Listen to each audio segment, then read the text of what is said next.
Hello, everybody. David Shuster here. Donald Trump is now getting smacked by the conservative cable channel Newsmax. More on that in a moment.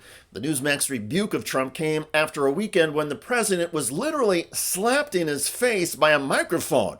Trump was chatting with reporters next to Air Force One at Joint Base Andrews. Mr. President, walk us through the tariff. Mr. President, obviously you're concerned. You're concerned about the situation in Gaza. What are the hopes now to get the hostages back? She just became a big story tonight, right? Yes, sir. Did you see that? Here it is again in slow motion.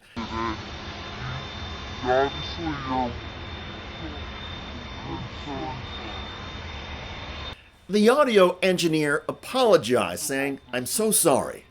Whenever there's a lot of ambient noise, say from an aircraft engine, audio engineers will often try to get the microphone closer so they can pick up whatever's being said. While this incident was accidental, legal analysts, even on Newsmax, are now intentionally smacking Donald Trump verbally. I want to ask you about the president's post on Truth Social last night, kind of questioning the validity of actions taken by Joe Biden because he was using auto pen. So is what he is saying hold water?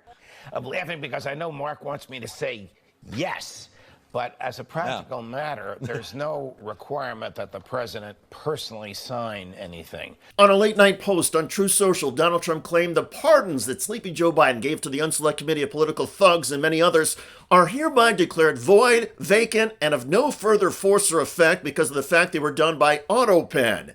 Trump also claimed the January 6 committee members are subject to investigation at the highest level.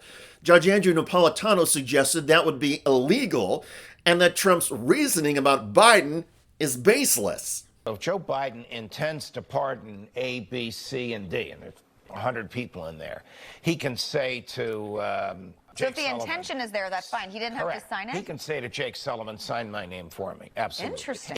The Trump threat to prosecute lawmakers and staff who investigated the January 6 riot also came up on CNN. Can he do this? Can he say the pardons are void? No. No, legally, And we're this done is here. dead on arrival. This is a ridiculous sideshow. Yeah, right, there you go. Look, the key question with the pardon power is what was the president's intent? We've had auto pen for decades. No presidential action has ever been invalidated or undone because it was signed by auto pen. And while the pardon power itself is extremely broad, there is no such thing as an unpardon power. There is also no such thing as ignoring a judge's ruling simply because you don't like it. But Trump has now done that. Over the weekend, the Trump administration deported hundreds of Venezuelans that it says are gang members, despite a judge's order to turn the flights around. This morning, hundreds of alleged Venezuelan gang members are waking up in prison in El Salvador after the Trump administration rapidly deported them, ignoring a federal judge's directive. This video shared by El Salvador's president shows the alleged members of the Tren de Aragua gang arriving in San Salvador Saturday, just hours after a judge ordered planes carrying the men to immediately return to the U.S. Trump over the weekend invoking the Alien Enemies Act, an obscure wartime law from 1798, allowing the government to deport non-citizens with little or no due process. The law last used to play a role in the internment of Japanese Americans during World War II. And again, it was during wartime. The Alien Enemies Act of 1798, passed back then by Congress, allows the president to target people who come from a foreign enemy country involved in a war against the United States. Venezuela is not in a war with the United States, and the act has never been used to deport alleged criminals. After some non-citizens represented by the ACLU sued the administration, that federal judge in an emergency hearing Saturday ordered any plane containing these folks that is going to take off or is in the air needs to be returned to the United States, adding this is something that you need to make sure is complied with immediately. The two planes already in the air, sources tell us the administration made the calculated decision to ignore that directive. While traveling on Air Force One, President Trump claimed ignorance when a reporter asked about his administration defying the judge's order. Mr. President, did the administration, actually speaking of orders, violate Judge Boasberg's order in sending back the Venezuelan gang members and not bringing the plane back? I don't know. You have to speak to the lawyers about that. Are you planning to do more deportations? I can tell you this, these were bad people. While Trump dodged the questions about defying a judge, Trump border czar Tom Homan was more direct in his response to this statement on Fox News. You're going against the judges now. What's next? Another flight. Another flight every day. The teams are going to be out there every day. Every day, the men and women of ICE are going to be in the neighborhoods of this nation arresting criminal, illegal alien, public safety threats, and national security threats. Lawrence, you're not going to stop us. We made a promise to the American people. The President Trump has made a promise to the American people. We're going to make this country safe again. I wake up every morning loving my job because I work for the greatest president in the history of my life, and we're going to make this country safe again. I'm proud to be a part of this administration. We're not stopping. I don't care what the judges think. I don't care what the left thinks. We're coming. Homan does not care what the judges think. The administration is coming, he says. Wow. And there you have a top Trump official blurting out that this administration does not care about the judiciary or constitutional rights. And the irony is that there is a legal way the administration could pursue this. It could appeal the judge's ruling and make arguments in front of the courts as to why these alleged Central American gang members should be deported.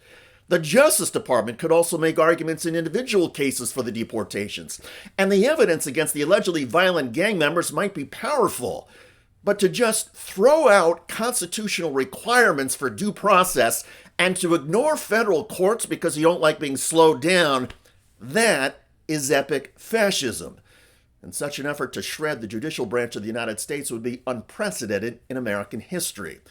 However, legal analysts say the Trump administration has not yet engaged in a full-fledged coup of the judiciary just yet, in part because the defiance from border czar Tom Homan is isolated, at least in public. The administration came out and said, no, we're not defying a court order here.